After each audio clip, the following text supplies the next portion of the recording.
everybody wants to see the Artemis program be successful. Everybody wants to see not just the next man, but the first woman on the moon, and that's what we're building here. Hola, ¿qué tal equipo? ¿Cómo están? Aquí estamos súper contentos que estamos compartiendo con ustedes la transmisión en directo del primer vuelo tripulado de la primera misión tripulada de SpaceX. Está súper genial esto, muchachos. Aquí se lo estoy mostrando en pantalla para que todos ustedes compartan conmigo esta hermosa experiencia y está súper genial con modelo actual de cohete de lanzamiento de SpaceX. You spend a long time as an astronaut candidate learning. You spend a long time preparing for a mission, for an international space station mission, training around the world on all the different modules and everything. You know, it's like 2.5 years of training before you get on orbit for that time to actually do your work. So I'd have to say the hardest part is the preparation for it. But you are so prepared when you go. You just have total confidence. You know that you are very well trained for what you're going to do. You have an outstanding team on the ground supporting you. And that is so important to have that ground support as you climb into that vehicle. You know that they've done their very best to ensure your safety and a successful mission. But after that, it's a piece of cake, except no simulator on Earth can prepare you for what those guys are going to feel. It's better than a cat shot off an aircraft carrier. I believe it. Maybe one day I'll get to try. The commercialization effort means we want everybody to be able to fly into space. Absolutely. There's a great point about preparation because that's not the highly visible part. The launch is, and so it's good to know that preparation leads to that confidence.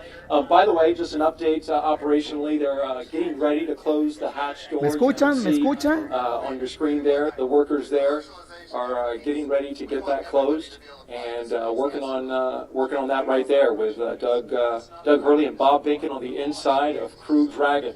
Our next question is from Mathis on Twitter, and he asks, what kind of operations will the astronauts do between the liftoff and docking International Space Station? I know you pay a lot of attention, Jim, to the operations, para todos aquellos que me escuchan, estamos What do you know about transmitiendo en vivo, transmitiendo en vivo para todos ustedes el lanzamiento, la primera misión tripulada de SpaceX. Sin duda, Elon está haciendo los primeros pininos para llevarnos a Marte. Esto es sin precedentes, esto es tecnología y esto es un canal de tecnología. Y aquí estamos conectados para con todos ustedes. Yo no voy a estar comentando mucho, aquí se lo voy a estar dejando, pero esto está súper increíble, muchachos. Vamos a conectarnos, ahí están estas personitas allí. Bueno, dejen esta transmisión en vivo. Esperemos que hoy no nos juegue mal las nubes y el mal clima, porque vieron, ahorita vamos a mostrar otras imágenes donde vemos cómo están las nubes haciendo de las suyas y que hay una especie de viento fuerte. Mira, ya están cerrando la cápsula. ¡Qué emoción, madre mía! Ahí están estas especies de personitas allí. Me imagino que están así por el tema del coronavirus, ¿no?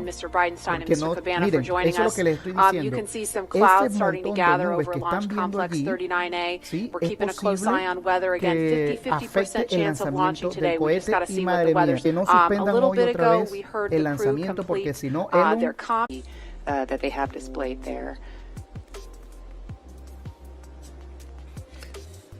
You say, Lauren, those are tablets versus just kneeboards that you can Doug and Bob's place one day. And I think we have some people out there that are so interested in our conversation about the worm and the meatball that they've created something called the worm ball.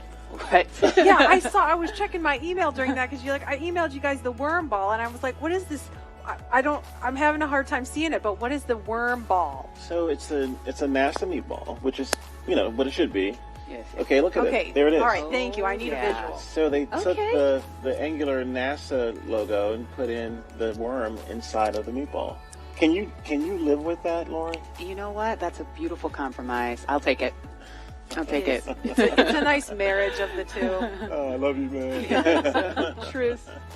And There is another live look at Launch Complex 39A, and we have had the opportunity to share with you a lot about the SpaceX Crew Dragon sitting on top of Falcon 9, a lot about the crew themselves, and the significance of today as the official return, we hope, of human launch capability to American shores. But we would be remiss if we did not explain why this pad 39A is hallowed ground.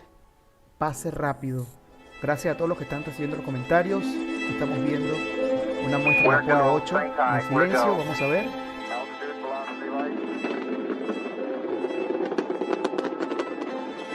Many of NASA's storied missions began their daring journey from the exact same spot on Earth. Launch Complex 39A at the Kennedy Space Center. This massive structure of steel and concrete has cradled rockets and guided each on their fiery ascent to space for over 50 years. There can be no launch without a launch pad, and this hallowed ground has a history greater than any other. Having evolved and been reshaped for each new era of space flight, it's alive with a heartbeat as strong as the first. Launchpad 39A came to life under the direction of project engineer Harry May as NASA ramped up its efforts to achieve an unprecedented calling. Why, some say the moon. Why choose this as our goal? And they may well ask, why climb the highest mountain? In 1962, Earth-moving machines sculpted its massive pyramid base to a height of 40 feet. Then, concrete was poured to hold it in place. To launch the world's first moon rocket, engineers cut a flame trench nearly the length of 2 football fields down the middle of the mound. It was then lined with heat-resistant bricks to deflect 7.5 million pounds of earth-rattling thrust, first felt on Apollo 8. Less than a year later, Apollo 11 launched from Pad 39A. And hundreds of millions of people around the world watched as it landed on the moon 3 days later. Nearly a decade after this Apollo era, 39A again took center stage with a new, one-of-a-kind spacecraft, the Space Shuttle. Millions of pounds of additional steel for service structures transformed the look, but not the purpose: human spaceflight. In all, 82 space shuttles blasted off from 39A until the very last. Start. T-minus 10, 9, 8, 7, 6, 5. All 3 engines up and burning. 2, 1, 0, and liftoff. The final liftoff of Atlantis on the shoulders of the space shuttle. Señores, sin duda ver estas imágenes es brutal. La sensación de ver cómo la tecnología nos ha llevado fuera de nuestro globo terráqueo es algo impresionante. Miren, así es que tenemos que tener el cielo para poder tener un lanzamiento exitoso. With the fleet retired, demolition crews removed the shuttle-era hardware to clear the way for NASA's monumental decision to lease this historic launch site to the private company SpaceX. Today, its sleek and modern design supports a family of rockets that has advanced the commercial age of American spaceflight. Now, 50 years after it first sent humans to the moon, this historic spaceport stands ready for the next wave of human exploration.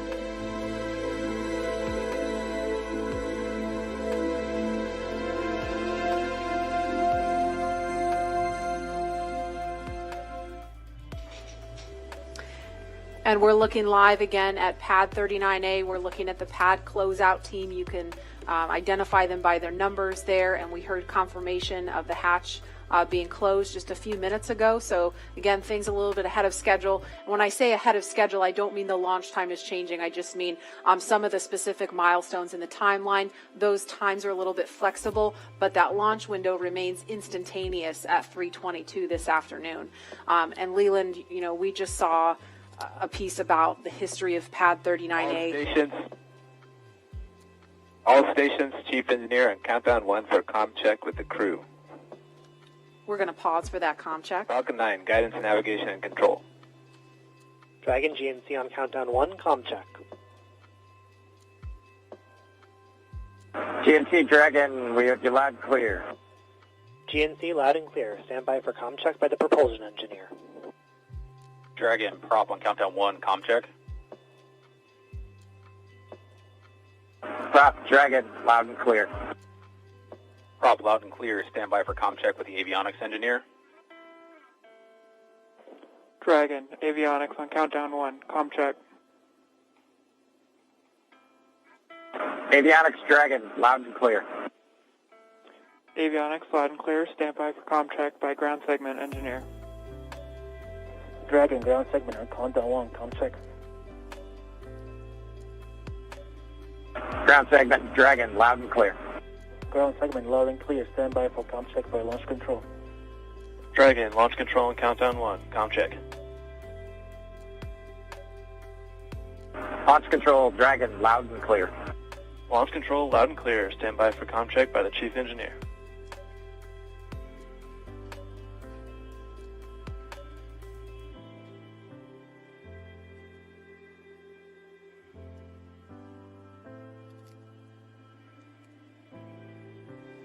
Dragon, chief engineer on countdown 1, comm check. Chief engineer, Dragon, we've got you loud and clear, Bala. Chief engineer, loud and clear. This completes the Falcon 9 responsible engineer comm check.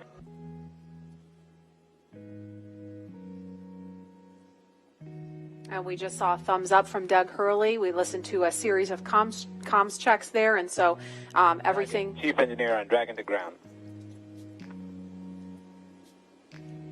Loud and clear on Dragon to ground. Loud and clear. Well, good luck, and let's see if the rain clears up. That sentiment is shared by all here. Do it. Copy that.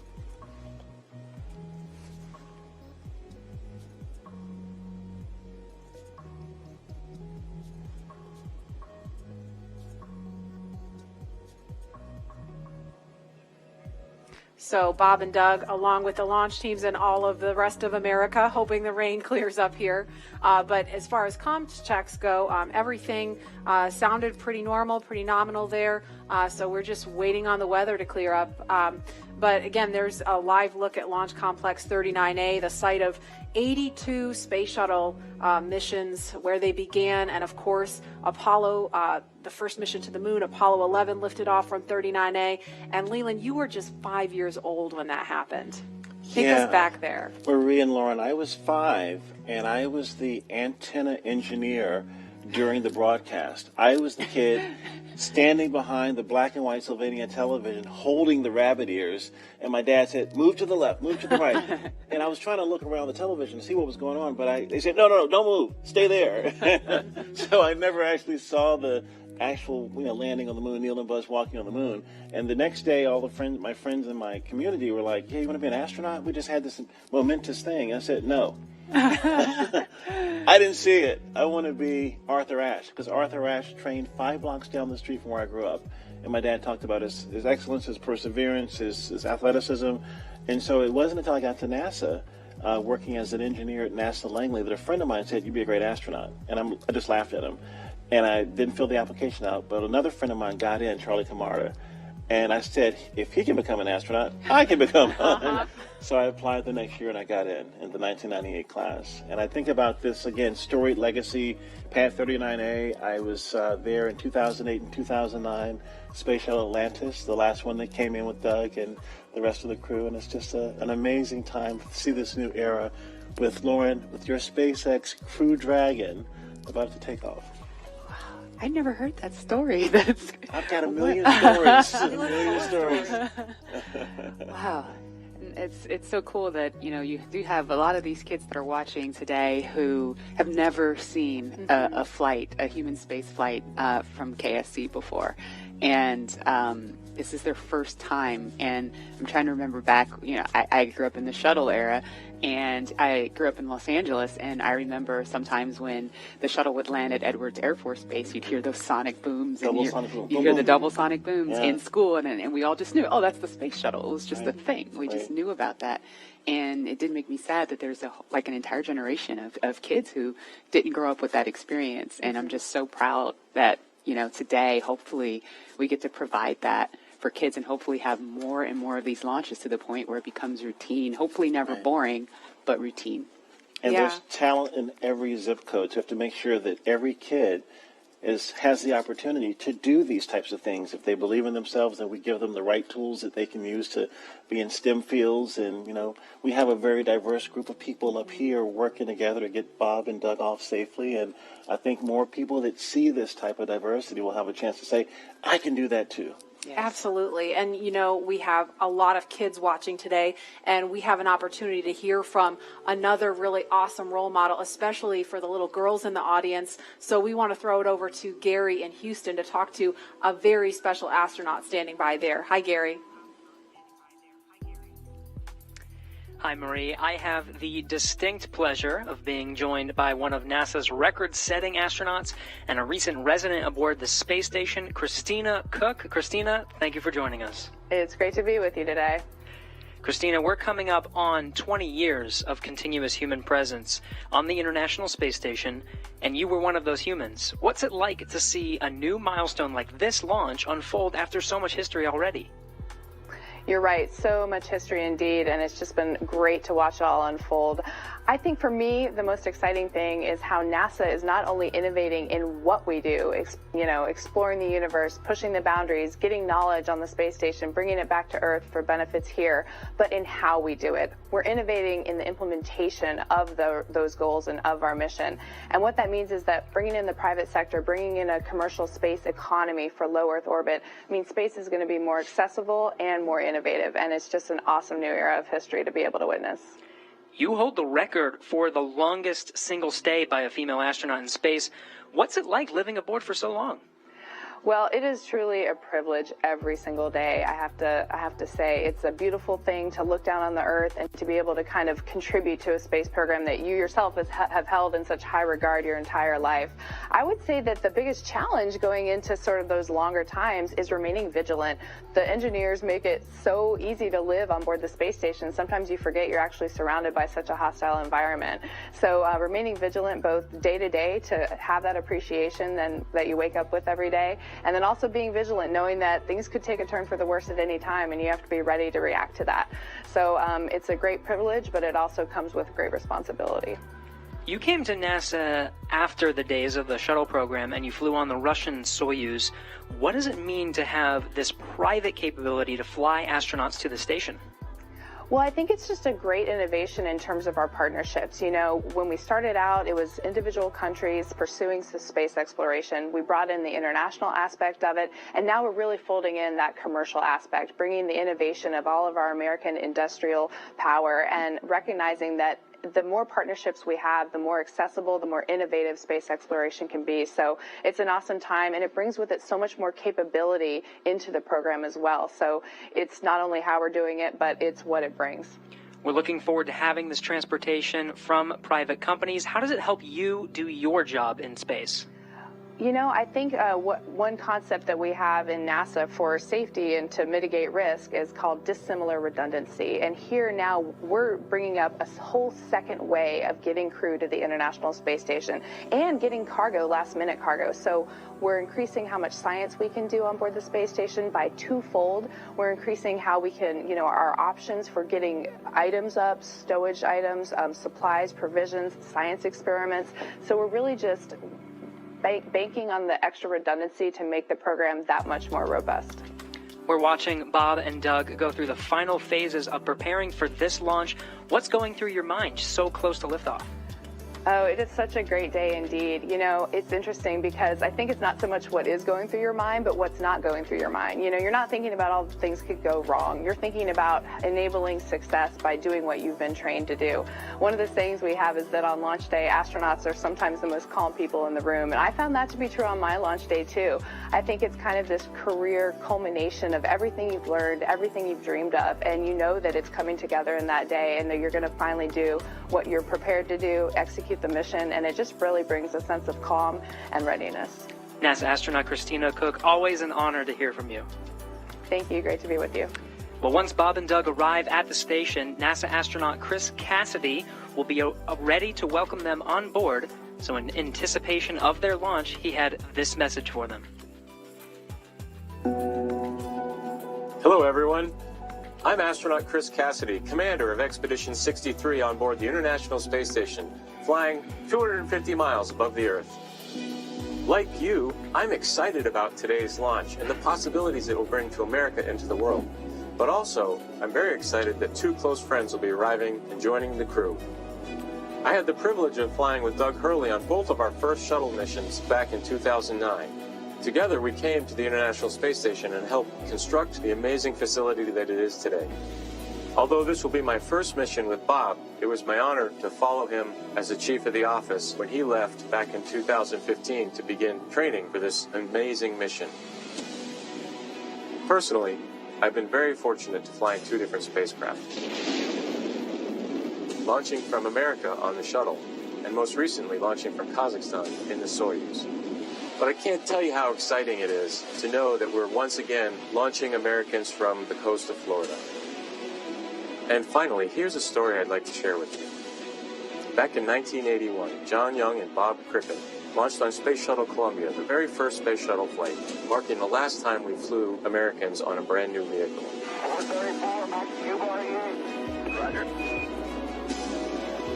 With them, they flew an American flag, representing America's technical prowess. Roger, roll with landing. 30 years later, that same flag was flown to the International Space Station. This flag remains here today, waiting for Bob and Doug.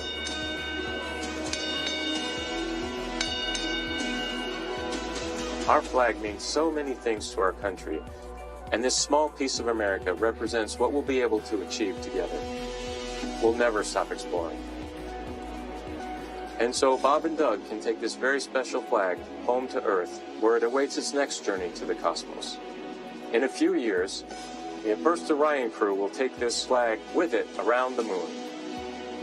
All of this starts today. I'll be watching outside the window, along with everyone else in America and around the world. I can't wait to look out the window and see my friends on close approach. Go Falcon 9, go Dragon, and go Bob and Doug. I'll see you soon. And there again is a live look at Launch Complex 39A at Kennedy Space Center in Florida, where we are T-minus 1 hour, 41 minutes, 58 seconds and counting from liftoff of the Falcon 9 rocket carrying Crew Dragon with astronauts Bob Behnken and Doug Hurley strapped inside. We can see some raindrops on the screen there. It looks like rain coming down at the pad, but we're still monitoring weather, and it sounds like there's going to be another decision point before they start fueling the Falcon 9 rocket, which is scheduled to happen at about T-minus 35 minutes. So we just heard a little bit about where they're headed. If the weather cooperates today, to the International Space Station. Leland, you've been there twice, and I know just from what you've told us, it's this Madre mía, lo que faltaba. Está empezando a llover, mi gente, en el lanzamiento. Right, Chris Cassidy's up there floating in the Columbus laboratory that I installed. Está empezando a llover. ¿Cómo puede ser posible? STS-122. And I think about, using this robotic arm that was made in Canada. The European Space Agency built the Columbus laboratory. Claro, están haciendo los comentarios que está empezando a llover y si sigue la lluvia no va a continuar el lanzamiento, se va a ser suspendido. The motion just stopped, and I'm like, what is going on? And there are 4 Elon ready to tiene launch una increíble repertorio de historia en cuanto a fallo, éxito, fallo, éxito. Y madre mía, el segundo lanzamiento que seguro lo van a cancelar. Esperemos, vamos a ver si no lo cancelan. And Peggy Whitson was behind me and she said, Leland, there's some commentary. Ahí está hablando la cápsula, me silencio. Update, I think. Go ahead, sir. Hey, Doug, we're still waiting for a weather update expected at 18 Zulu. Therefore, the next assessment will be closer to the propellant load time. We are currently no-go in launch weather, but we are showing an expected clear of 1830 Zulu. Okay, copy all. Thanks for the update.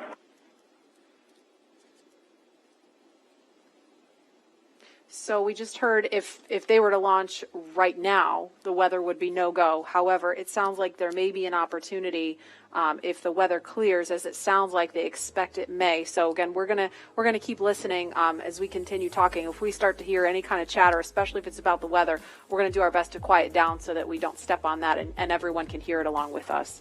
But Leland, you were just talking about the work on station and Peggy Whitson was getting ready to tell you something. Well, so the Columbus laboratory is stalled out. It's about to be attached, and there are 10,000 people waiting. Their job security depended on me installing this thing properly. Right. And Peggy said, Leland, push just a little bit harder on the hand controller, and all 4 ready-to-launch indicators went green. And I was like, yes! And that was our primary mission objective.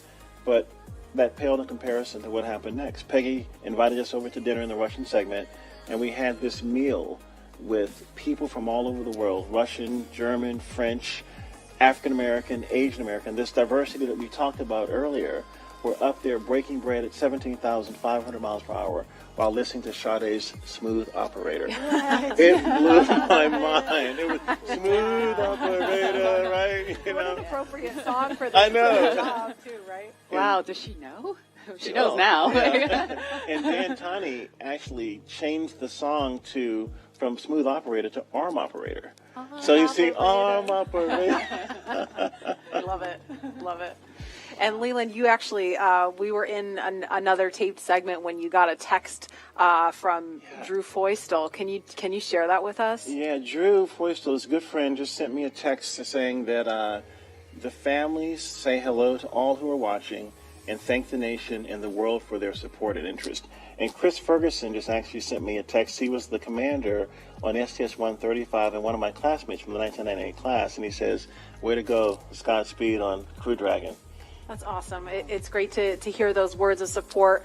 Thank you guys for watching and everybody following along at home. I mean, the COVID-19 situation has been just a tough time for people stuck inside, homeschooling their kids, still trying to do their jobs, and so it's really cool to be able to watch this happening. And we see the pad closeout team.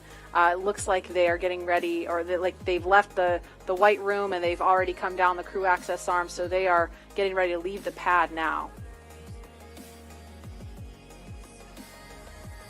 And we are going to go now to the Operations and Support Building 2, where Daryl Nail is standing by with NASA's Chief of Staff to talk to us a little bit about some of NASA's ambitions beyond the International Space Station and its work with the Commercial Crew Program. Daryl? Yeah, that's right. We're here in the mission briefing room at the top of Operations and Support Building here, where there's a lot of important people that are gathering to watch the launch here. And one of those people is not me, by the way. One of those people that is important is Gabe Sherman, NASA's Chief of Staff. We appreciate you being here. Hey, thanks for having me, Daryl. You got kind of the insight of what's coming down the pike here at NASA. So, of course, today is Commercial Crew, and we're focused on that, seeding the commercial market. But what's off in the horizon for NASA? Well, I'll just tell you, it's an incredibly exciting time to be at NASA, and you know this. I mean, you're here every day. But whenever you think about what we're doing with Commercial Crew, in the horizon in July, we're launching Mars Perseverance, which is just going to be an incredible thing for us. You look at the end of this year, SLS, the largest rocket in the world, is going through testing right now, going through green run testing, and we're hoping maybe by the end of the year we could even get it right out here to the Cape, which would be just an incredible achievement for our team. So there is no shortage of things to be excited about at NASA right now. And it feels like everything is really starting to happen here recently with everything that you just mentioned. And if we get that first Artemis launch, that could be right around the corner as well. Oh man, we're looking at I think late 2021 is what we're looking for. And so you think about SLS potentially moving from the Green Run to the Cape. You've got Orion finishing up its last little bit of testing. It moved from Plumbrook earlier this year, our station up there in Ohio, down to KSC. So we're looking at checking it out throughout next year. And hopefully we'll have the first integrated flight of SLS and Orion at the end of 2021. And I'm telling you, that is going to be a moment. That will be exciting. Yeah. And there will be a thunderous boom right here at the Kennedy Space Center. So with Mars as the end goal, how does all of this get to that end point? You bet. No, and I think that's what's so important about the Artemis program, right? Our long-term vision is to get to Mars, but when you think about Artemis, everything that we're doing Les repito, muchachos, esto es... Les repito, muchachos, sé que se me están oyendo un poquito por encima del audio, pero lo que les quiero decir es que esto es el inicio de la nueva era de la carrera espacial en la humanidad. Ya las misiones antiguas de la NASA ya quedaron obsoletos. SpaceX, Elon Musk le ha dado una bofetada a la NASA y esto es el futuro, lo que estamos viendo en este momento. Estamos emocionados y estamos llevándola aquí desde Realza. Recarga la transmisión en vivo de ese primer lanzamiento, de esa experiencia, de ese un paso para el hombre, pero un gran salto para la humanidad. Lo que dijo Neil Armstrong cuando tocó la luna. Entonces vamos a ver, muchachos, vamos a seguir escuchando y seguir observando. Quédense conmigo. Solamente falta 1 hora 30 minutos para el lanzamiento, aunque hay nubes y hay lloviznas que pudieran en cierto modo afectar el lanzamiento. Fíjense los astronautas que están allí con las manos así, demostrando con seguridad, tranquilidad, pero madre mía, por dentro debe estar los nervios a mil. Ya, vamos a escuchar.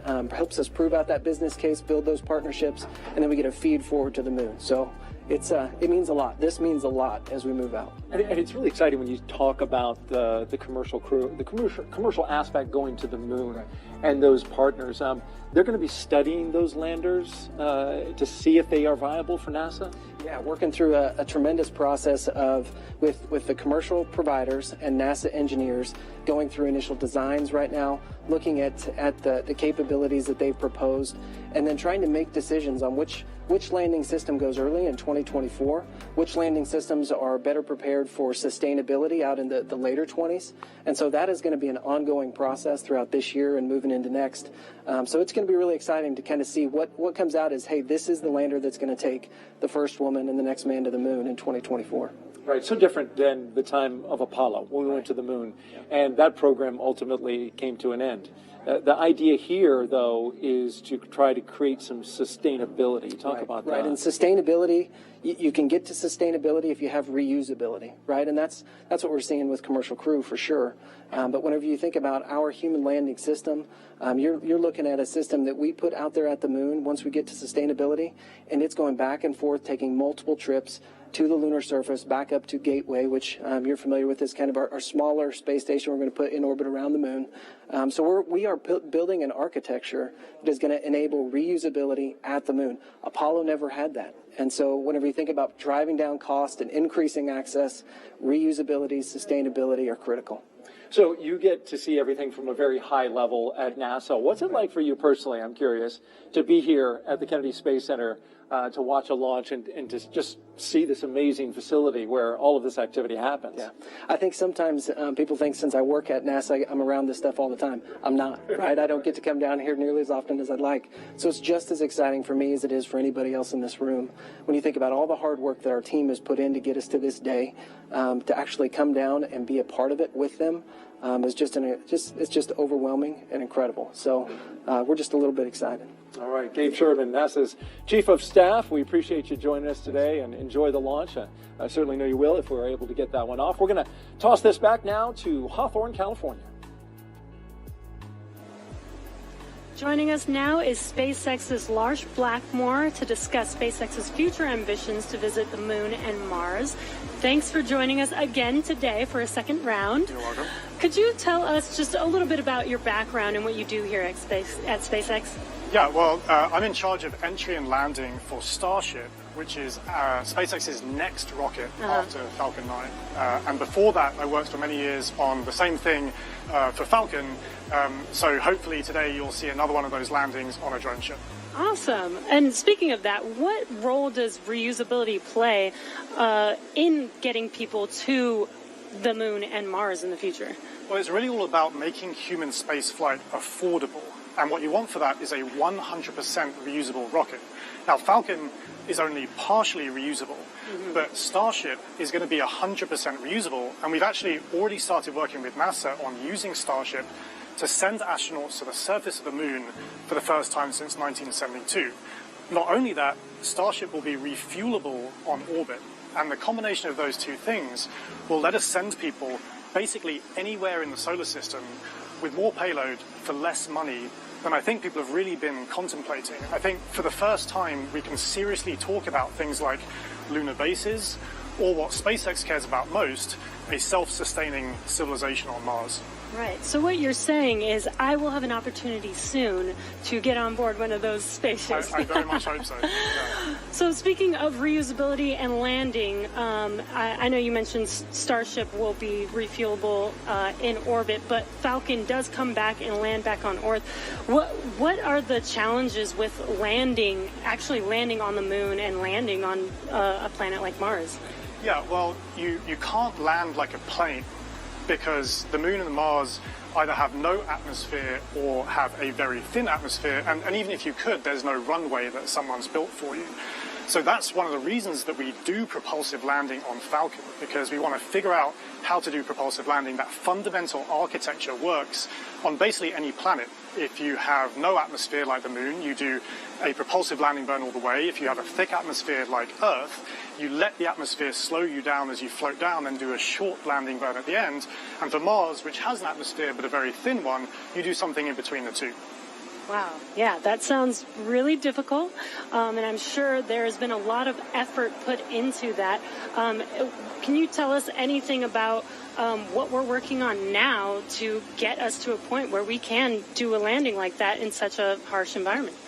Yeah, so figuring out propulsive landing is really the key part of it. But what people may not realize is that every time we bring Falcon back, we do something called an entry burn. So just before we hit the atmosphere, we light the engines to slow the rocket down. That happens high up where the air is very thin, and it just so happens that the conditions there are very similar to what a Mars landing burn would look like. So even though it takes months to get to Mars, and you can only do it every 2 years when the planets line up, we effectively get to practice Mars propulsive landing every time we bring Falcon back, including, hopefully, today. Wow. And as you mentioned, every time we bring Falcon back, we learn something new. Can you tell us a little bit more about what we learn after the vehicle has returned and we're able to check out the vehicle? Yeah, so Jessica actually mentioned this earlier, that I talked about how cost is really one benefit of reusability, but reliability is the other benefit. I mean, imagine that you do all this planning to send a rocket up through the rigors of launch and re-entry, but you don't get to see the rocket afterwards. And what we would like to do with reusability, what we've been able to do with Falcon 9, is see the rocket, inspect it, and because of that, we've been able to correlate our models pre-flight to what actually happens when you launch, re-enter, and land a rocket. Right, instead of just guessing what happened to the vehicle after it's left. Exactly. That is amazing. Well, thank you again for joining us today for a second round. Hopefully the weather works with us today in a couple of hours, actually.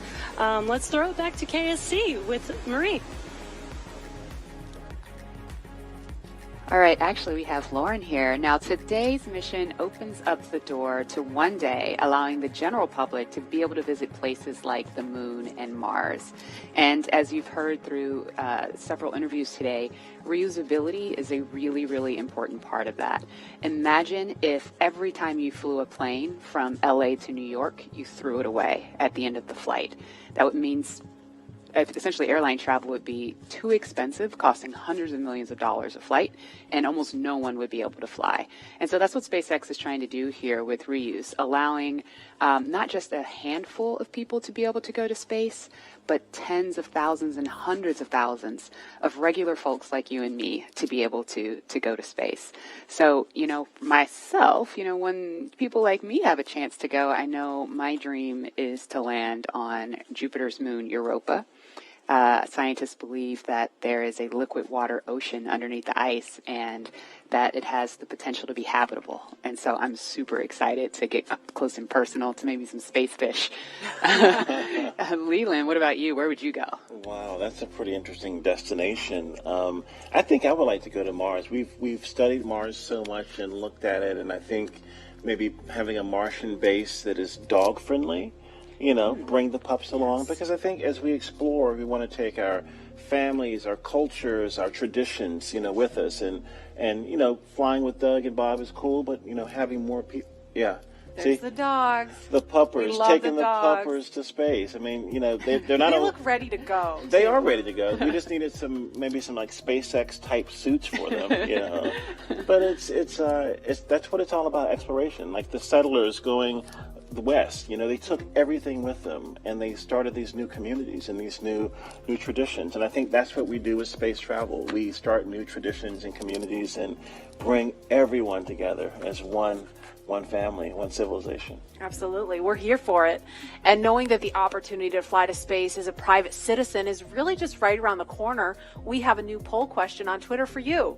If given the opportunity to fly to the moon, now we're talking the moon, would you fly to the South Pole where no one has ever been, or would you go to the Apollo 11 landing site? So those are going to be some interesting answers.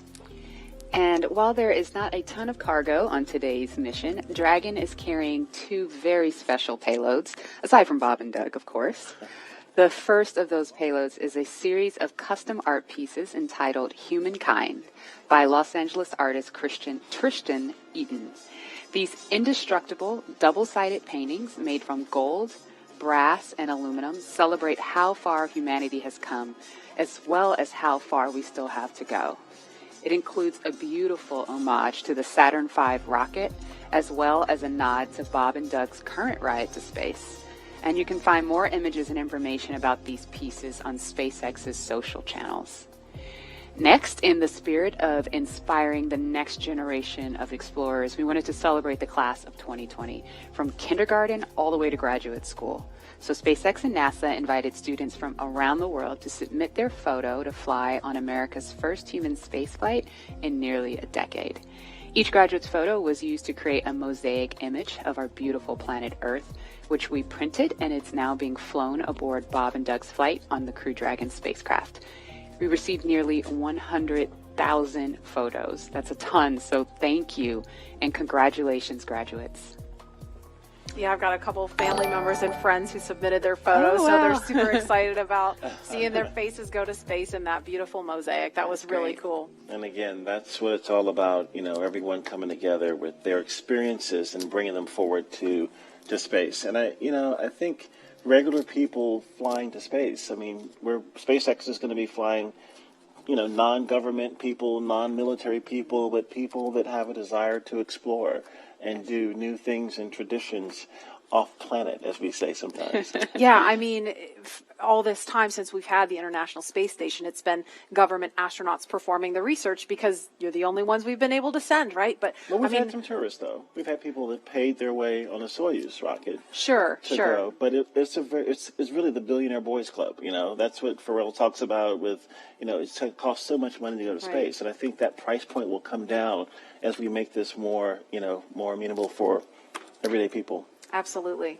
And eventually being able to fly artists and musicians and poets, people who can tell the story of what they've seen out there in a way that really connects to the soul of people down on Earth, so they feel inspired to go. Exactly. Now, following today's mission, we will be one step closer to a future where we can all have that opportunity to gain the orbital perspective and explore new worlds. In just over an hour from now, Bob and Doug will be the first people to launch on an American vehicle in almost a decade. And for the SpaceX team, if I can try to speak for all of us, which is impossible, but I will say it has been an absolute honor to have the opportunity today to have this stage to show the world what we've poured our hearts into over the years with our partners at NASA. And it's just deeply humbling to know that the agency and that Bob and Doug have entrusted us with this critical mission. The responsibility that's on our shoulders is huge, and we're just so grateful to be here today. Absolutely, and I know that, you know, our NASA teams really share in that sentiment.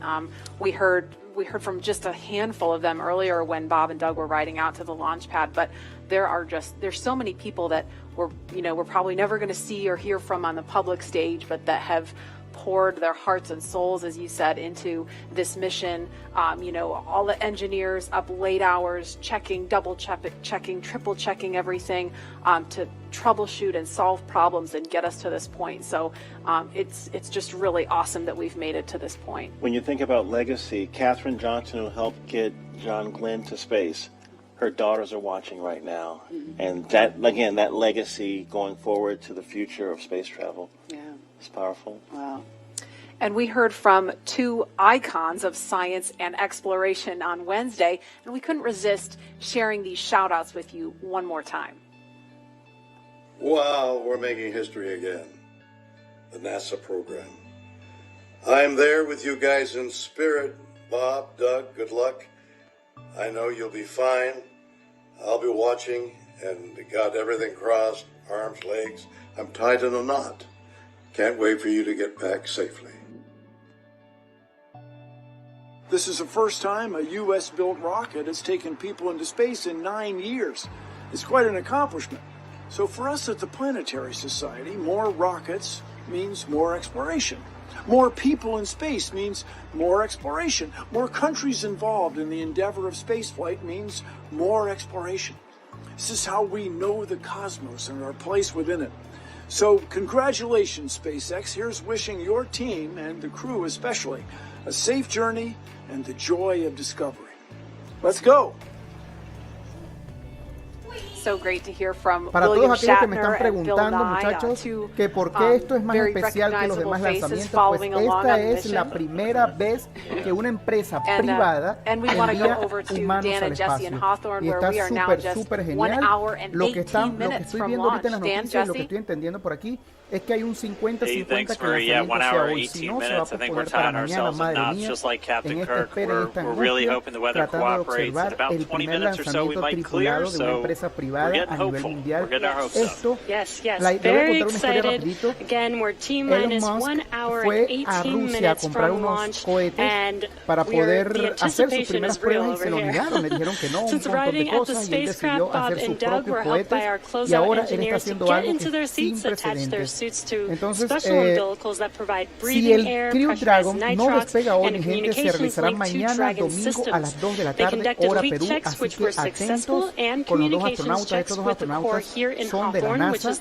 the person who will y speak to una de las them cosas directly throughout interesantes the de esto mission, es por as well as qué the no fueron launch lanzados director in desde las Florida. instalaciones de This is where they are SpaceX, es checking porque their allá comm donde path están las through instalaciones both de SpaceX ground stations están and the ocurriendo tracking and hay data una temporada relay de huracanes, satellites that entonces la we'll NASA le use dijo, to bueno, talk hazlo to aquí crew con the nosotros entire way to y the te station. prestamos de paso And dos after all astronautas. of those suit Entonces, leak checks were muchachos, esto está successful, súper the closeout interesante. team was able to get out of the Como les digo, hoy Dragon empieza la carrera capsule espacial. and seal up Elon that hatch, está dando which el also got primer its own paso leak check porque and el was próximo confirmed paso successful. At this es point, the Marte, closeout team is out enviar of the una path. misión They're away tripulada from a the Marte. BDA, Esto the es una blast danger maravilla area, para todos and weather nosotros, operators así are que about to kick sigamos off their observando, final mi checks gente. on wind speeds at the pad, which are going to be used during the final go, no go for launch. So we're all keeping eyes on the weather right now. Before we get to that final Claro, y go, otra no cosa go, que all the various estoy por teams, aquí both NASA recibiendo and es SpaceX, que are going to do el internal Crew go Dragon, que polls, es el just nombre making sure de conditions ese are right with cohete, Falcon 9, the Dragon, libraría a la the NASA crew, de pagar the a los range, rusos más de and the space 80 station before millones the por final go asiento is para given. los viajes So let's hacia check y back desde la in with the Estación Espacial man Internacional. over Mi in gente, porque Houston, recuerden que Gary, estos for a cohetes, status and the ellos team despegan supporting the space y station for regresan their readiness for solitos y launch. se posicionan donde de donde decidan. Entonces, esto es una de las grandes maravillas de esto.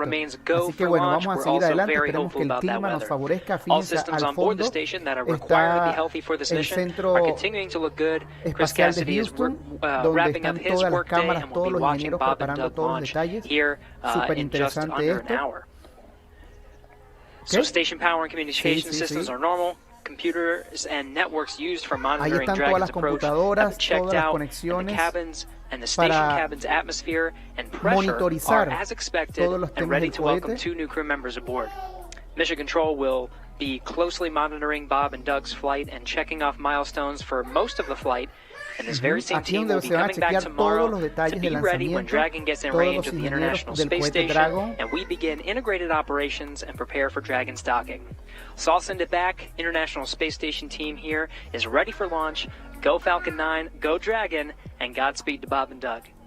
Genial, genial. Miren, aquí estamos adentro de la... All right, thanks, Gary. If you are just now joining us, you picked a really good time. We're just a little over an hour to launch. And welcome to our coverage for the mission known as Demonstration Mission 2 or Demo 2.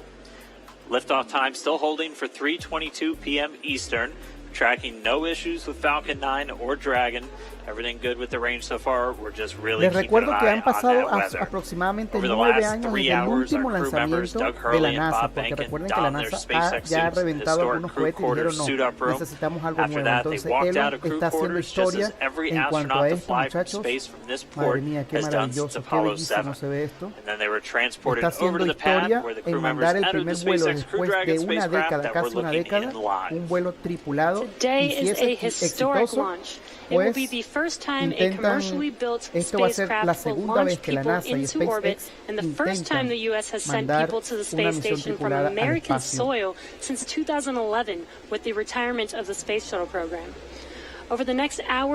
Claro, porque la tecnología anterior, mi gente, lo que les estoy diciendo es que la tecnología anterior no se volvió a usar, se destruía en el mar y se destruía en el espacio, pero estos no, estos cohetes se vuelven a reusar, que es lo que está revolucionando el tema de la carrera espacial Elon Musk, y somos parte, nuestra generación está siendo parte de este avance tecnológico, de este salto tecnológico en la era espacial, y lo estamos viendo también, lo estamos viendo desde nuestro canal de tecnología Realza Recarga. Qué súper genial.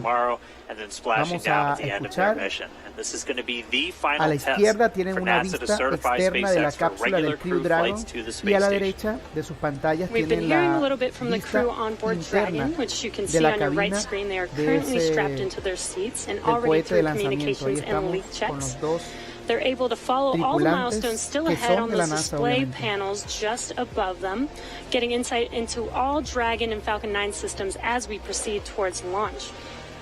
So at T-minus 1 hour and 13 minutes, let's check in with John I for a status update on the vehicles. What's the update, John?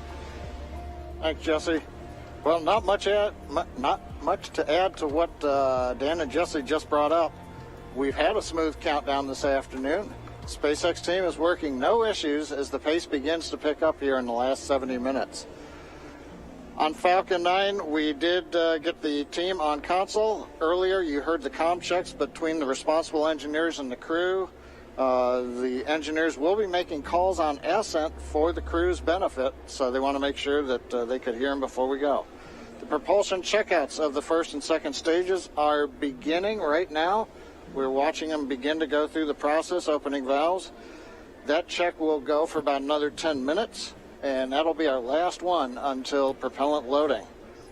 Now the team will assess readiness for launch with a final go, no-go poll at T-minus 45 minutes, and that'll be followed by propellant loading starting at T-minus 35 minutes. Ok, mi gente, aquí los nombres, se los repito para todos los que no han escuchado, los nombres de los astronautas Doug, Harley y Bob Hess. Ellos van a estar con gran, amplia experiencia en la NASA, donde han tenido varios lanzamientos, varios vuelos, han tenido varias experiencias en la Estación Espacial Internacional, son los tripulantes de este Crew Dragon, el cohete de lanzamiento que va a estar siendo lanzado por SpaceX. Madre mía, ¿cómo estará Elon? A 1 hora 10 minutos de lanzamiento. Si no han almorzado, vayan, almuercen, corran para venir a observar este lanzamiento sin precedentes. Desde la International Space, ahí está Centro Espacial Currently, the ground and upper altitude winds are go. Madre mía, So qué that's belleza. one thing that we can check Esta is vista que green. ustedes están viendo ahorita en pantalla es la que tienen los observadores que están allí, porque hay gente allí esperando el lanzamiento para grabarlo, para verlo. Qué belleza. Vamos a escuchar un poco más. Lightning and cumulus clouds. There is a expectation that a forecast that'll be coming up at about T-minus 1 hour also may give us clearance of those conditions. So everything is focusing now on the weather brief at T-minus 1 hours. Also, we should hope to hear about the final check on the ascent corridor. That's the weather along the Atlantic seaboard in case Dragon had to abort on the way to space. The conditions there have been marginal, but the expectation that it would be good for launch. But we will get all of that coming up here very shortly prior to entering propellant load. Now today we are aiming for a launch at 3:22:45 p.m. Eastern Daylight Saving Time, or 19 hours, 22 minutes, 45 seconds Universal Time. Once we begin loading propellant, there's no opportunity to change T0.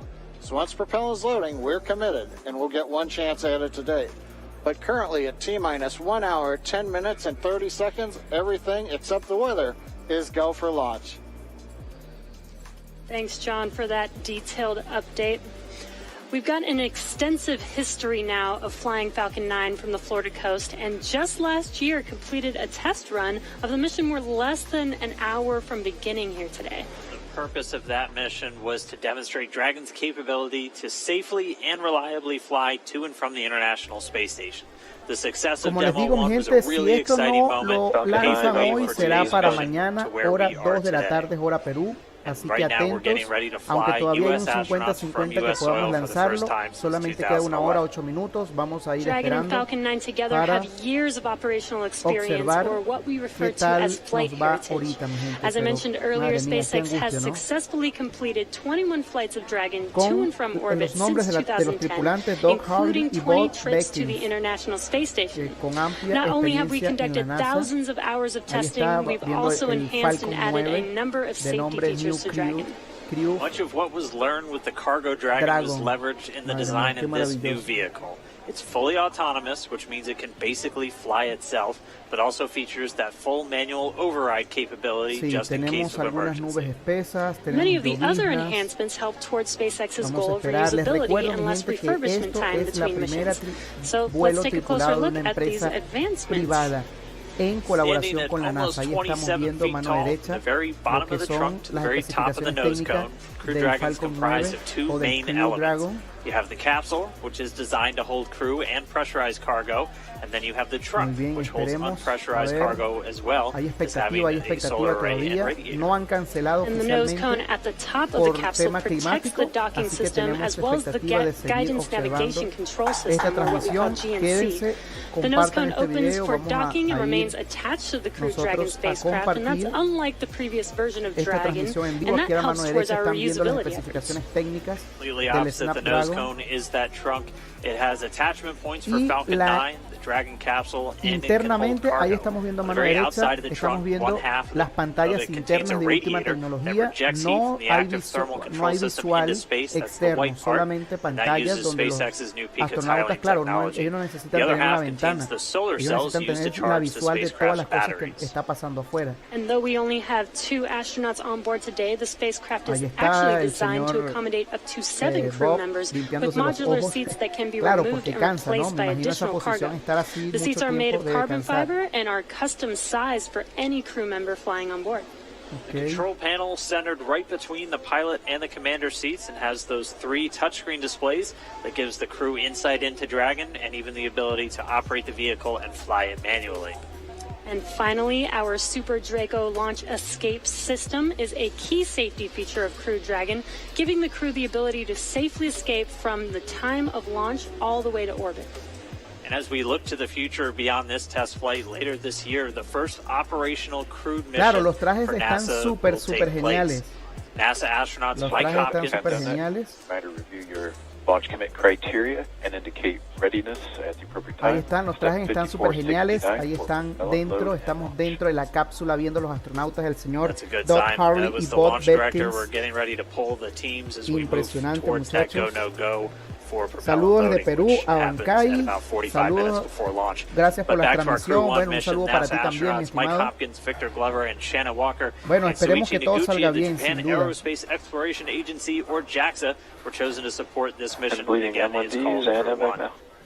Ahí estamos escuchando la tripulación, vamos a hacer silencio. Today, Doug Hurley is the spacecraft commander for this mission. He previously flew on 2 space shuttle missions as the pilot on STS-127 and STS-135, which was the final space shuttle flight.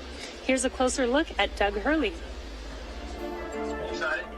Very excited. Yeah, very excited. You feel ready to go pumped? Oh yeah, I think we're ready. I think we're certainly ready. Estamos viendo una serie de fotos del astronauta tripulante. Fíjense toda la trayectoria que tiene Bob Harley. Ahí está. Amplia experiencia en el tema aéreo y en el tema espacial. Y él es uno de los astronautas a bordo del Crew Dragon o del Falcon 9. It's a life-changing process in so many ways to fly into space. It's just overwhelming in some respects. Just the sensations, the rumbling, the shaking, the acceleration. My name is Doug Hurley, and I'm the spacecraft commander for the Demo 2 mission to the International Space Station.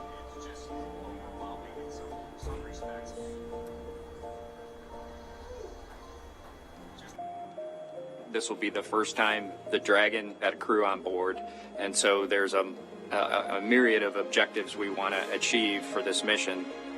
What would work on orbit, what might not work on orbit, what would definitely work, to be able to just have the entire integrated team that's going to support us getting to and from space station. It was really neat being part of it.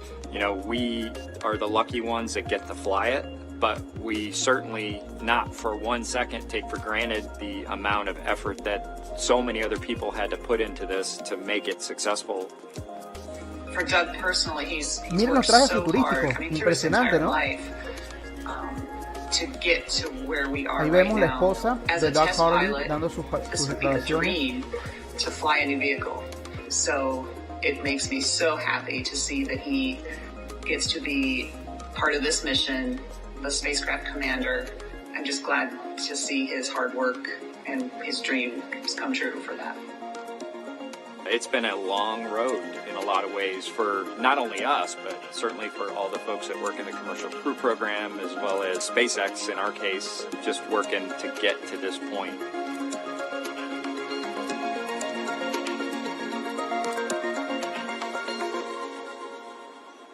And we're a little over 1 hour, 3.5 minutes away from launch. Now let's learn a little bit more about the man sitting next to Doug Hurley inside Dragon, NASA astronaut Bob Behnken.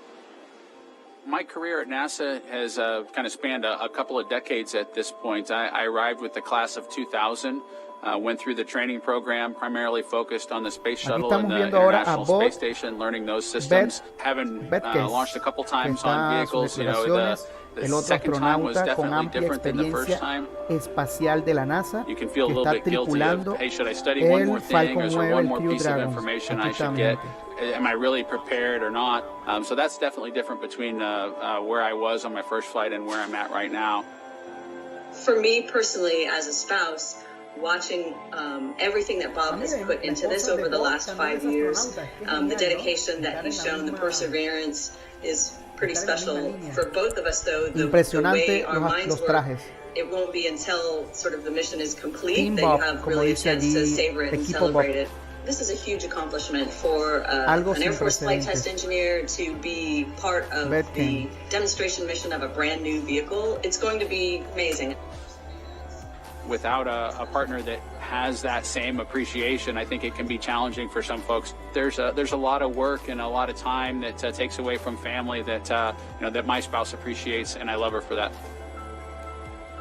On a deeply personal level, I'm really excited that my son is get a chance to see me launch into space. Being an astronaut has been a little bit of an abstraction thing for him because he's seen me do it in old videos, but he hasn't seen me do it for real. And so I'm excited for him to see this launch. Really, my role on the Demo 2 mission is to make sure that we get this vehicle tested and evaluated so that we can move on to more operational missions at the International Space Station. We've got a lot of objectives on board the vehicle that we need to accomplish to really make sure that it's good to go. We'll make sure all those systems are working during the test flight so that the future missions will have them available even if they don't plan to utilize them. Through years of the NASA team, I'm helping to share that experience and teaching them the lessons that we've learned by going through this. Now there's another capability in the U.S. besides NASA to operate something of this magnitude. I want to thank the entire Commercial Crew Program team that's worked together to get to this point where we've got vehicles in the launch pad ready to head to the International Space Station.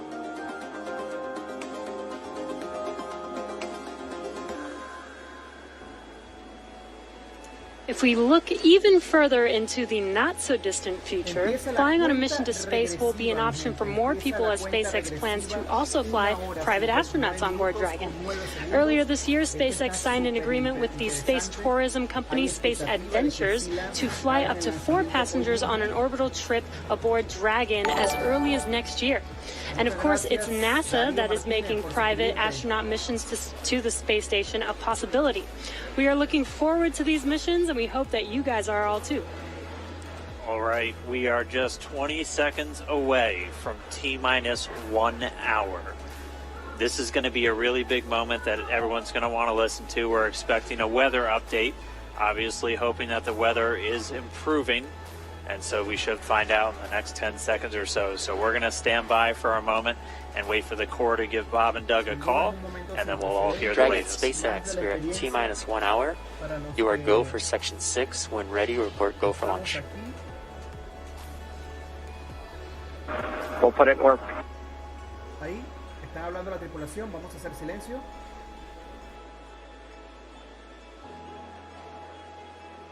Están haciendo sus ajustes de los cinturones.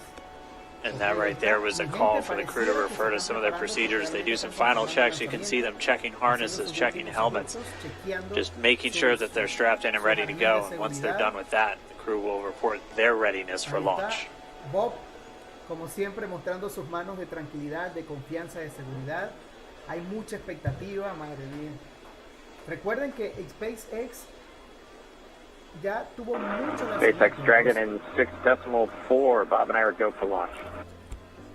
Copy, go for launch. And next up will be go to GoPro at T-minus 45. Dragon copies. All right, the crew is go for launch. So we are inside of 1 hour. Still waiting for the weather update. But I mean, this day is one for the history books. We're returning crewed launches to station from American soil on American rockets. It's been almost 9 long years since we retired the space shuttle program. I remember that day. I'm going to remember this day. It's been a long road to get here, countless hours by thousands of dedicated professionals from NASA and SpaceX. It's been an exciting week, but this last final hour is just so exciting right now.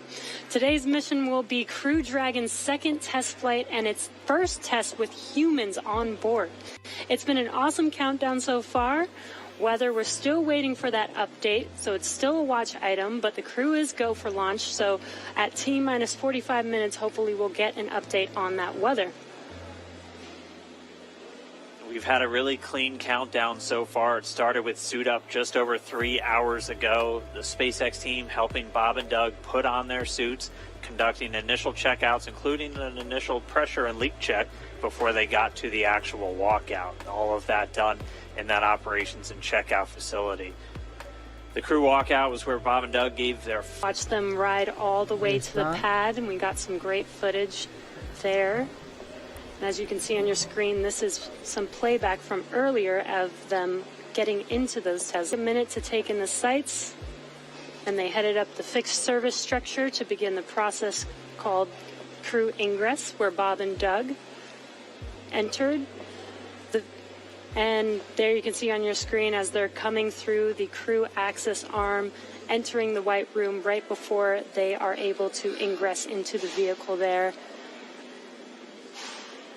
Again, this was from earlier. Yeah, this all from earlier, and as we said, that white room, the last Estamos place viendo on ahorita planet Earth las they're standing escenas before they climb into anterior, Dragon for the ride uphill. lo que vimos hace una hora SpaceX carrying over aproximadamente a cuando tradition todo that estaba NASA empezando. had, where that was Ya todo debe traditionally the estar room preparándose, from ahí están todos. Gemini, Apollo, and the Ahora space esta sí shuttle, es la escena that last actual. place. Recuerden que este es el primer lanzamiento de una empresa privada para el espacio, patrocinada por SpaceX con el Falcon 9 DM2 de nombre Crew Dragon. Madre mía, qué impresionante, estamos siendo testigos. The crew pull for readiness was completed at T-minus 60 minutes, and the Dragon pull for prop load is coming up here in just about 30 seconds at T-minus 55 minutes. Lo importante es que este es el primer paso para Marte. Recuerden que Elon Musk quiere llegar a Marte con una misión tripulada y aquí estamos viendo los primeros pasos sin precedentes de una misión tripulada a la Estación Espacial Internacional que está volando a unos 500 kilómetros de altitud sobre la Tierra. Y ahorita estamos viendo en pantalla a los astronautas.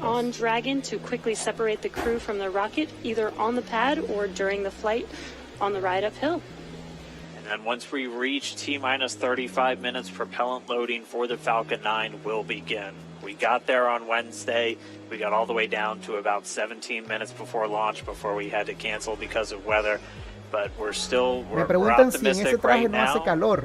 Yo les estoy respondiendo aquí que esos trajes están diseñados, fíjense, ahí está, eso es señal que está como tenso, ¿viste? Quiere como que estirar sus manos.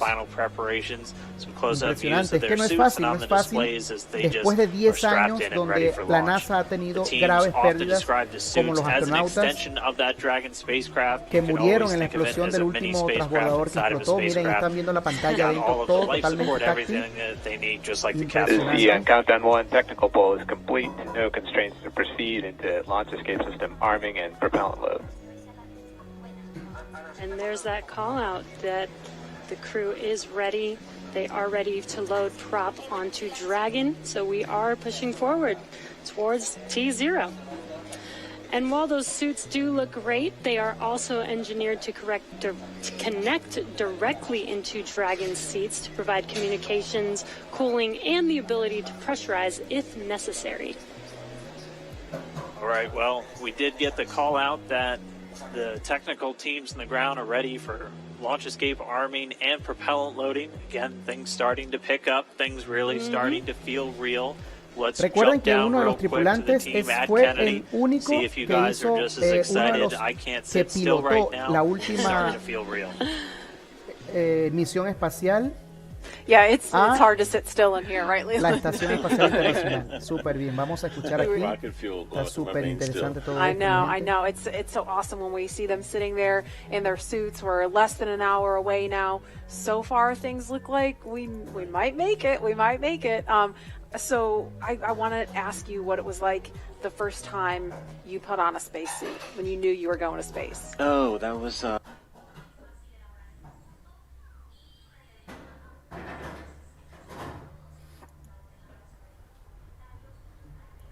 Un momentico, denme un momento que estoy haciendo unos ajustes aquí de último momento. Getting the pumpkin suits on, a little bit different than the SpaceX fly SpaceX. Ahora sí. But it was kind of surreal, you know, and to think that all of these, it took 10 years of training. Years from when I got in the Corps in 1998 to flying in February of 2008. So it's a long road to get there. But it was so worth it and so a whole series of things that you have to do to make sure you're safe in the suit, but we've evolved, we're ready. A ver, ¿me escuchan? They look so cool and calm and collected in there. their suits and in the vehicle, they're focusing and getting ready to fly in space. And there's so much excitement around the center. I know, Leland, you've been getting some messages. You got another message from another astronaut. Yeah, Sunny Williams. Okay, so Sunny, she's kind of the best. She's Sunny is awesome. She's a commercial crew also. She was one of the original cadre. She was one of the original 4 who trained with Bob and Doug from the beginning of the commercial crew program. And she's one of my classmates. Look at her there. What is she wearing? There she is. Hey, the Sunny. Meatball. No, she had the worm one on Wednesday. So she wore the meatball today. So but now she can wear the worm ball. I guess. Yes. The worm ball. Yeah, she can mix it up. But yeah, Sunny's awesome. She's training to fly on the Boeing Starliner in the not too distant future. So really glad she's watching and showing some love. A ver, estamos verificando el tema de audio a 49 minutos del lanzamiento. But yeah, Sunny's awesome. She's training to fly on the Boeing Starliner in the not too distant future. So really glad she's watching and showing some love. A ver. Estamos verificando el tema de audio a 49 minutos del lanzamiento. Yeah, she can mix it up. But yeah, Sunny's awesome. She's training to fly on the Boeing Starliner. Rocket there, and gosh, you guys, the weather looks not that bad. I mean, obviously that is not an official forecast, but it doesn't look quite as bad as it did Wednesday. We've got a little bit better odds, so there's the countdown clock. Súper genial. Fíjense cómo se está ya despejando un poco el tema de el clima, y eso nos va a favorecer muchísimo. Eso nos va a favorecer muchísimo. Ahí están viendo la vista desde el área donde las personas están viendo y observando todo este tema.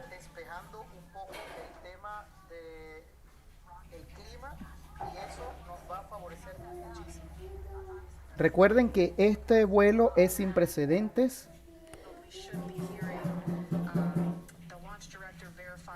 Ahí está, estamos viendo la cápsula a 48 minutos.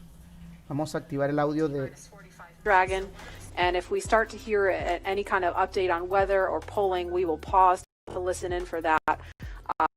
But if things go as scheduled, we should be hearing the launch director verify go for propellant load at about T-minus. Hay comunicación interna en la cabina. T-minus 45 minutes, so we're going to send it over to Hawthorne to carry the ball. John Instrucker or Jesse, are you there? This weather is go at this time. Dragon copy, go weather.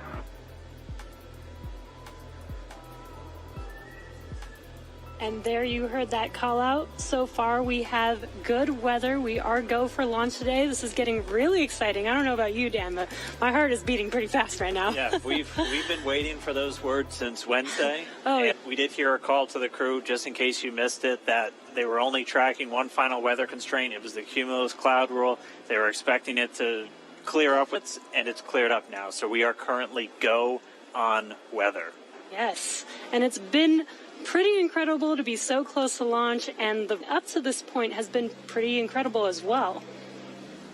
It has been. It's been a partnership between NASA and SpaceX. We've been working together since SpaceX started flying cargo to the International Space Station, now getting ready to launch crew. And we've been really fortunate to work with not only a lot of international partners on the International Space Station, but a lot of really great companies. And as a reminder, companies here in the control room, we'll be closing doors here once we start with propellant load. Any last-minute bio breaks, please go ahead and accomplish those in the next few minutes. And the launch director just getting the team ready. We'll be coming up on that propellant loading again. That starts at about the next few minutes. 35. And the launch director just getting the teams ready. We'll be coming up on that propellant loading again. That starts at about 35 minutes from now. Minutes prior to liftoff, so in about 12 minutes from now. There's going to be a go, no go coming up really soon. So let's go over to our man, John I, for the latest. Really soon. So let's go over to our man, John I, for the latest. T-minus 47 minutes, 24 seconds. We're continuing to count down. 24 seconds. As you just heard, the launch director and launch team are preparing for the readiness for launch for launch. Is currently checking with Dragon mission directors, NASA launch manager for their readiness, NASA launch manager for their readiness. Everybody is good there. Actually, it sounds like everybody is good there. Ask the team. Launch director will then ask the team and the 13 members of the SpaceX launch team. Estoy recibiendo noticias de que las condiciones climáticas están mejorando, así que posiblemente ya vamos a tener lanzamiento, gente. Sí, señor, 45 minutos. Vamos a esperar que esto esté súper genial. Faltan solamente 45 minutos para este lanzamiento. Fíjense, adentro están viendo a la pantalla al lado derecho las pantallas internas totalmente táctiles de última tecnología del Falcon 9 o del Crew Dragon. Aquí el señor Bob y el señor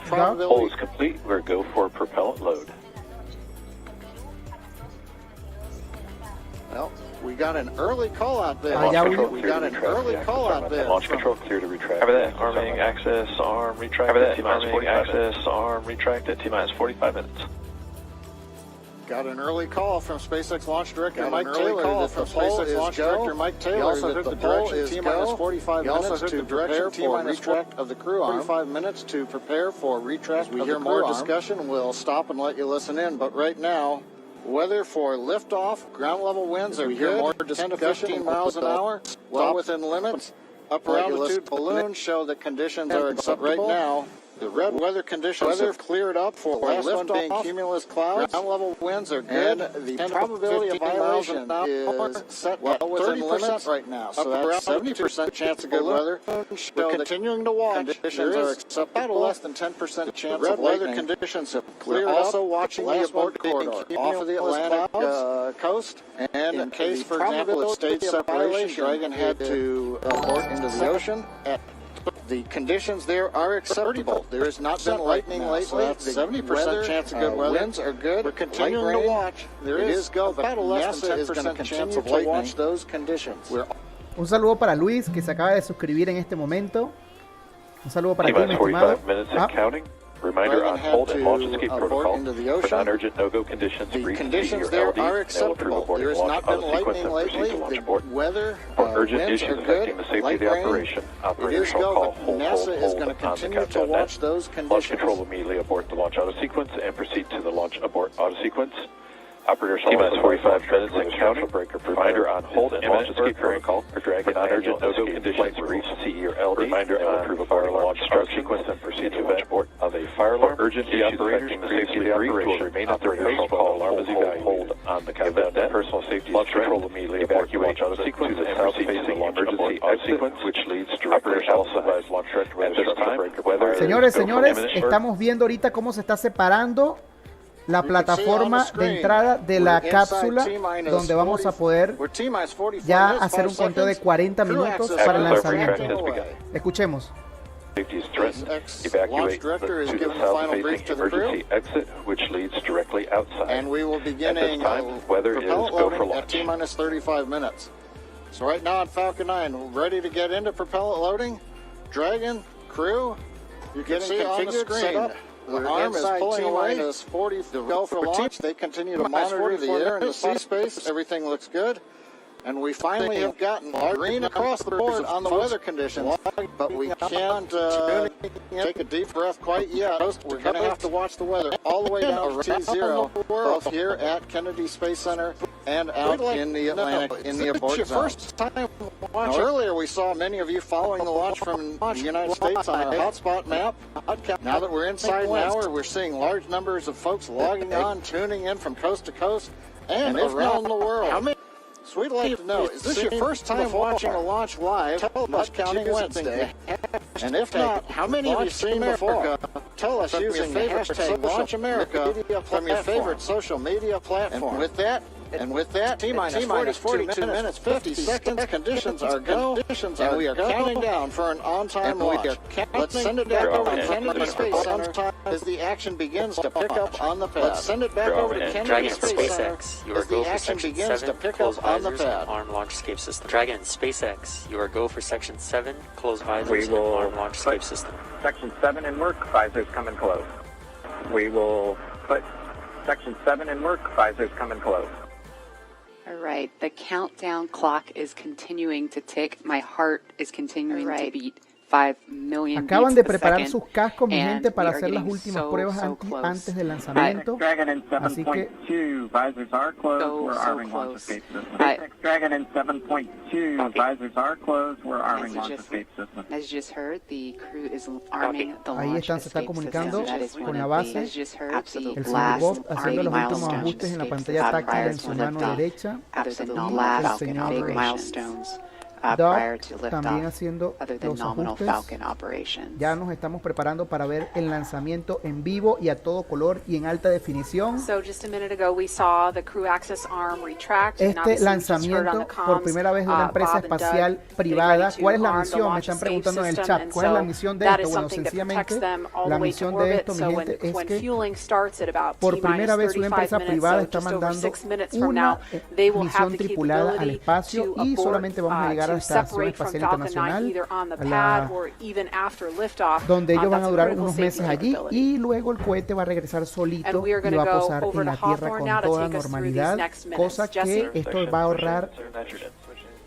Take us through these next We did minutes. hear that Jesse? call out that they are arming the launch escape system. Cosa So que esto very va a ahorrar exciting. unos 80 millones de SpaceX has dólares designed a Crew Estados Dragon Unidos. and Falcon 9 to be the safest Por launch puesto, system ever impresionante. flown. So we brought back Nick Picone, Por SpaceX's puesto, Nick Picone, to va talk a more ser- about this again. Thanks for coming back and joining us today, Nick. Sin precedentes todo este tema, mi gente. Hey Jesse, happy to be Thanks here. for coming back This is and DeLon joining Ray, us Ahí today, se Nick. están recovery and ground comunicando. operations teams.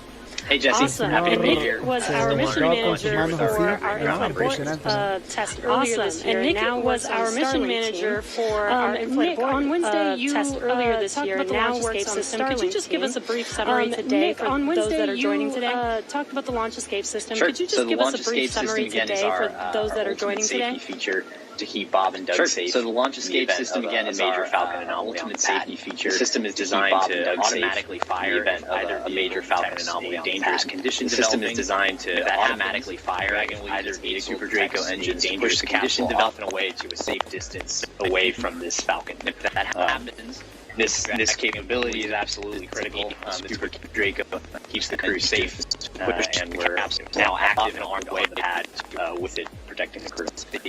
Distance away from this Falcon. This capability is absolutely critical. It's what keeps the crew safe. And we're now active and armed on the pad with it protecting the crew. And as you mentioned, the launch escape system allows the Dragon to separate and get away from the vehicle. I believe it goes into the ocean. What happens after it lands safely in the ocean? Correct. So for most of our failure modes, the successful end state is Dragon deploying parachutes, splashing down safely in the ocean. But since a launch escape can happen while the vehicle's on the pad or anywhere in flight up through orbit, it could be splashing down right off the coast of Cape Canaveral. It could be splashing down thousands of miles away in the North Atlantic. If that happens, to make sure we can get to Bob and Doug as quickly as possible, the Space Force's 45th Space Wing, Task Force 45, has pararescue teams staged and ready all around the world, ready to drop in and rescue Bob and Doug as soon as possible. And you mentioned that the launch escape system will keep them safe all the way up to orbit. What other options are there after Dragon is in orbit? Sure. So if for any reason we're unable to dock to the International Space Station, we have several pre-planned return trajectories, which will bring the capsule down to a splashdown point close to shore, where NASA and SpaceX recovery forces will be waiting to recover them. It'll look like an otherwise totally normal recovery operation, except for the early end of mission. This operation is something we're doing with one of two identical crew recovery ships. We do that because The landing sites, we want to maintain as much flexibility as possible. There could be changing weather conditions that bring down one site, leave the other one up. So we have those two identical ships, one in the Atlantic, one in the Gulf of Mexico. And our space operations team can redirect the spacecraft to go to whichever site is the safest option for the crew at that time. And with the vehicle, in almost any scenario, it sounds like the vehicle will land into the ocean. And it may look like a gentle landing into the ocean, but it's a pretty dynamic event happening. And you mentioned there are teams that are ready to go and rescue the vehicle and the astronauts on board. How do you prepare for something like that, especially with so many different scenarios that could happen? Sure. So we're lucky to have had about a decade of recovery experience with Cargo Dragon 1 in our previous trips to the International Space Station.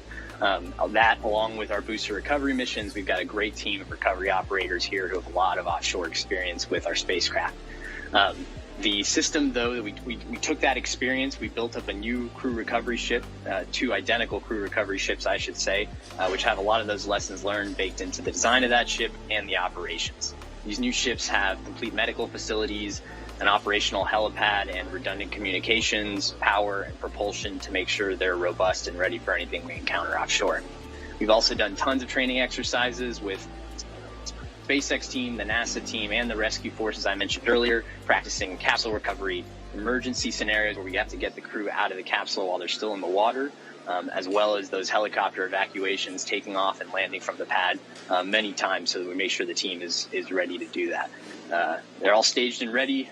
They feel ready to support, and will be ready to call on us if anything goes wrong today. Awesome. It sounds like Bob and Doug are in some really good hands and will be safe no matter what occurs on the vehicle. So thank you, Nick, for joining us again, for walking us through all of those details. I hope you're just as excited as we are for launch coming up here very, very shortly now. So we're going to send it over to KSC to Lauren. Thank you, Jesse. So as you just heard, fueling is about to begin. Propellants don't require it. You just need the fuel and the oxidizer. And as you just heard, propellant load has started on Falcon 9, and that's awesome. All right, so that bipropellant system feeds all of the engines on Dragon. So Dragon has 12 service section engines in each, so there's 3 in each quad, 3, 3, 3, and 3. Those are used for on-orbit maneuvering for Dragon. There's also 4 additional Dracos that are underneath the nose cone for large Delta V maneuvers that the vehicle will perform. But the engines that Nick Picone was talking about earlier are Super Draco engines. We have 2 in each quad of the vehicle, so 8 total. And those are bigger engines with a high-flow propellant system, and those are what lift Dragon off of Falcon 9 in the unlikely event of emergency that requires us to get off of Falcon. Now, you probably remember, a Mercury, Apollo, Soyuz, they have that big pointy tower on top. That's the launch escape system for those vehicles. It's actually just another rocket on top of the spaceship that lifts the vehicle off. In the case of Dragon, our escape system is integrated into the vehicle completely. And so that's just better from one less thing you have to jettison every single flight.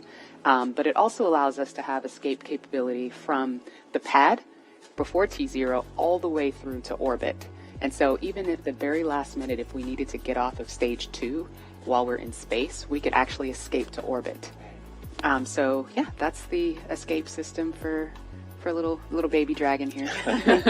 Thanks, Lauren, and thanks for walking us through that, because I think it's really important that people understand that critical safety capability, and that's the whole point. When we hear that launch escape system is armed, what that means is that in an instant they can separate from Falcon 9, shoot up into the air, and they can splash down safely in the Atlantic Ocean under Dragon's parachutes, and it was designed to do that. So now that fueling is underway, it's been going on for about 2 minutes now, so they have that safety capability ready to go on standby in an instant if they need it. And so we want to go over to Hawthorne now for an operational update from John Innsbrucker. John? Fuel and stage 2 fuel, all flow rates tracking nominally.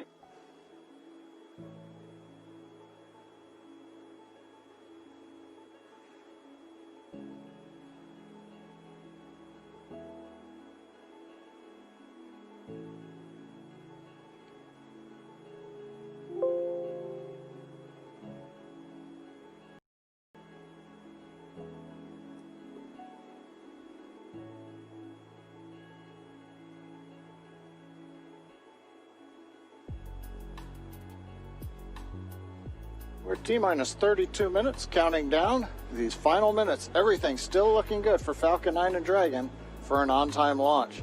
Falcon 9 did begin propellant load at T-minus 35 minutes at planned. Now on the Falcon 9, we use a fuel and oxidizer as the propellants that power it.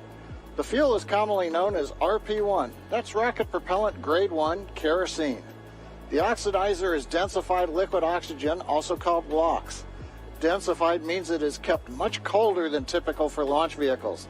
This allows for more oxidizers put into the first and second stages. Now with the fuel and oxidizer on hand, we need an ignition source to complete that fire triangle, as we call it. For this, it uses a fluid called T-Teb. It ignites in the presence of oxygen and gives off a green-colored flame.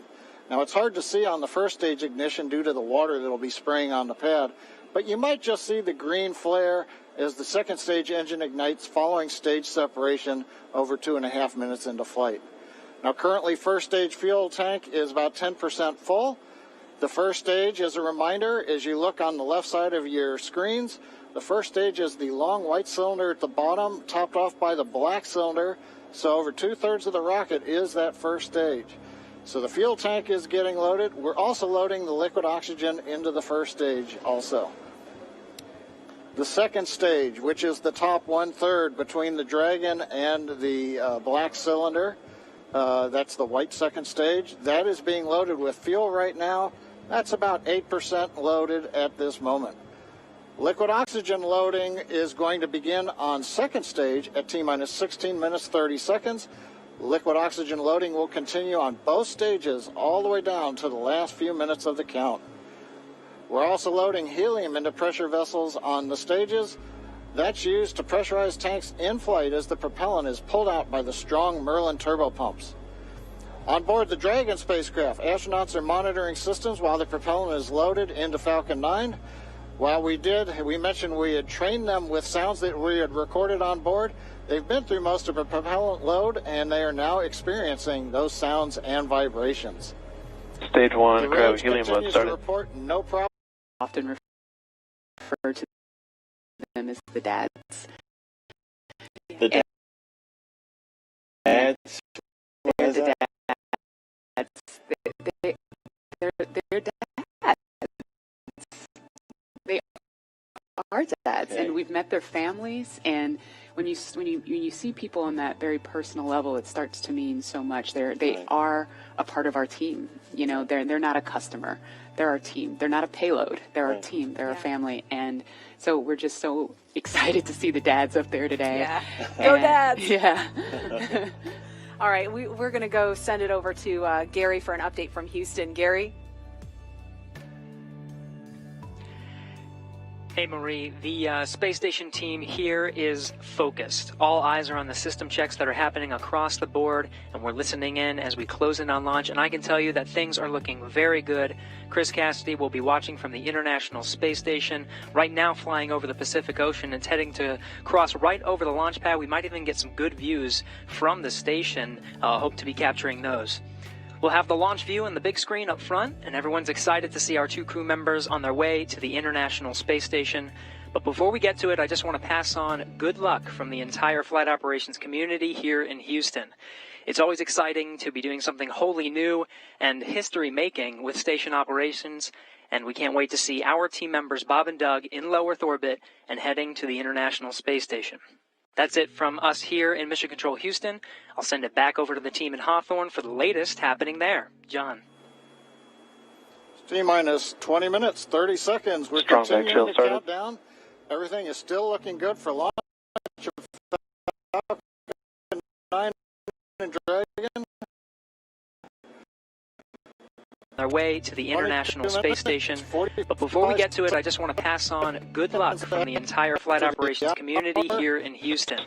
It's always exciting to be doing something wholly new and history-making with station operations, and we can't wait to see our team members Bob and Doug in low Earth orbit and heading to the International Space Station. That's it from us here in Mission Control Houston. I'll send it back over to the team in Hawthorne for the latest happening there. John. The second stage with T-minus 20 minutes, 30 seconds. We're continuing the countdown line. Everything is still looking good for launch of Falcon 9 and Dragon. 22 minutes, 45 seconds after the hour. Right now on the right-hand side, you can see a large white cloud coming off of the strong back, and that is normal. As we get ready to load the second stage with liquid oxygen, we have to chill in the plumbing lines going up that strong back. And so as we relieve pressure, the moist, humid Florida air condenses around it, and that gives you the cloud. So that tells us that things are actually on schedule. We did begin propellant load at T-minus 35 minutes. 30 fuel loading on the second stage. I believe we just heard the call out that it is complete. On the first stage fuel load is continuing, and right now that's a little more than that's about 60% of the way full. Into how the launch is proceeding. Second stage constant updates on vehicle ready to begin the liquid oxygen. We've already heard the crew give their after they finish chilling in the lines and get ready on the monitor. They'll begin the load at Dragon. It'll enter terminal count at T-minus 5 minutes. When it transitions, the range right now is go. Ready to support. Call-outs on the countdown. Weather continues to be go. As we get close to zero, we inch our way closer. But right now, we're keeping our fingers crossed. 18 minutes, 15 seconds. Everything continues to be go for the moment, as you can see on the screen. So Dan, Jesse, things are looking pretty good. How are they doing over at your stand? The Dragon mission director and the team there are reporting no issues. They've done their communications things are looking pretty great down at the pad there. We're seeing a lot more blue in the sky. Green is the color we want when we're talking about weather. And they are ready to go. Now, final instructions will be going to the crew at T-minus 10 minutes. The crew displays will be configured for launch. And that setup will give astronauts Bob Behnken and Doug Hurley insight into how the launch is proceeding and provides constant updates on vehicle health. We've already heard the crew give their go, close their visors, and get ready for launch.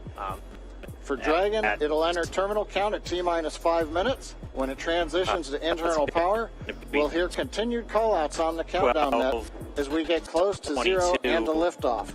But right now, at T-minus 18 minutes, 15 seconds, everything continues to be go for an on-time launch. So Dan, Jesse, things are looking pretty good. How are they doing over at your stand? And 40. Things are great. We're about 15 feet away from you, John. And honestly, things are looking pretty great down at the pad there. We're seeing a lot more blue in the sky.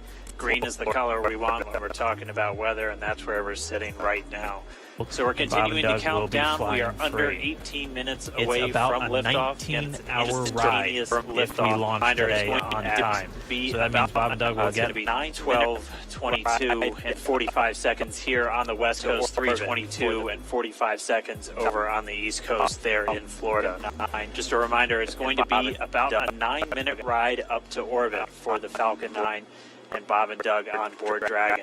It'll be a 2-stage flight. We'll see the first stage fly until we hear MECO, or main engine cut off, about 2.5 minutes into the flight. After that, the second stage will take over and continue to power them the rest of the way. Second engine cutoff comes in just under 9 minutes at about 8 minutes and 44 seconds. Here, following that second stage, completing its job, cutoff will continue to coast for about 3 minutes. It'll do a slight attitude adjustment, any rates, so make sure it's not in any kind of a spin before they do than we did on Wednesday. So that's and the only thing we're watching right now is downrange weather and lightning at the staging location. We will clear that hurdle at T-minus 7 minutes. Awesome. Great. Very exciting. Now we're going to throw back to 2012 because you were on console for Dragon when it was first making its way to the space station. How does that experience compare to today? So I was nervous then. I stopped getting nervous for launches. Today I'm nervous again. But again, they're going to be doing a series of burns on the way uphill towards the International Space Station. Fantastic day today. I'm really excited. The team is pulled together. It's such a professional operation. When I say team, by the way, I mean SpaceX and NASA. These folks have been working incredibly hard and have done a fantastic job. Yes, and we are all so excited. And we know that you have to get back inside of Mission Control. Is there anything that you wanted to say before we wanted to say? Now that we're under 16 minutes away, we have a